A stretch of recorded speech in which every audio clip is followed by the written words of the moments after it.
It seems like this bet is essentially one to say we are betting on Starship away from Falcon. Why is SpaceX making this bet? Yeah, totally. So Starship is key to basically all of Elon Musk's ambitions for SpaceX. That's sending data centers into space, that's expanding the Starlink communications network, and it's also sending humans to the moon and Mars. So essentially what this signals is kind of a movement of the priority from Falcon 9 and, the launch business that helped it make its name to focusing completely on Starship, building that rocket out and making it operational. So this obviously underscores the huge bet and the huge belief that Elon Musk has when it comes to SpaceX being able to really propel this to success. Do you think this is risky?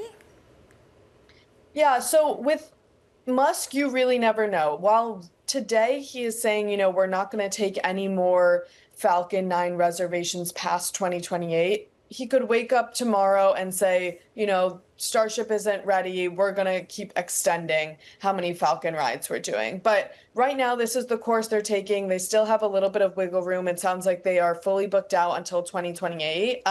So things could always change. But I think it is definitely signaling their priorities for Starship. And that is like the route that they want to take for the future. Sana, could you go through in more detail the struggles that Starship has had? I know you and the team have been covering these test launches that they've continued to scrap. I believe yesterday they scrapped one for the second week in a row.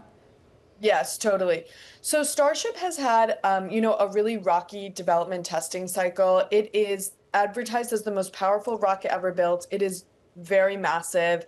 It is supposed to be fully reusable. So that means the booster, the part that, boosts the rocket to space, and the top part are supposed to come back to the Earth intact so that the rocket can fly again, which was never done before. Like, they don't even do that with their current Falcon 9 rocket.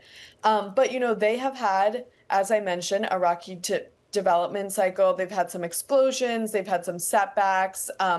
Just this week, they had postponed the launch because some of the engines didn't ignite. And then yesterday, they again postponed the launch to today because of bad weather, which that is pretty common in rocketry. But, today all eyes are on Starship. It is the first test flight since their IPO. So investors will be watching, I'm sure. But Sana, talk to us if Starship is not ready to launch missions by the end of 2028. What will happen if the company doesn't revert to the Falcon family?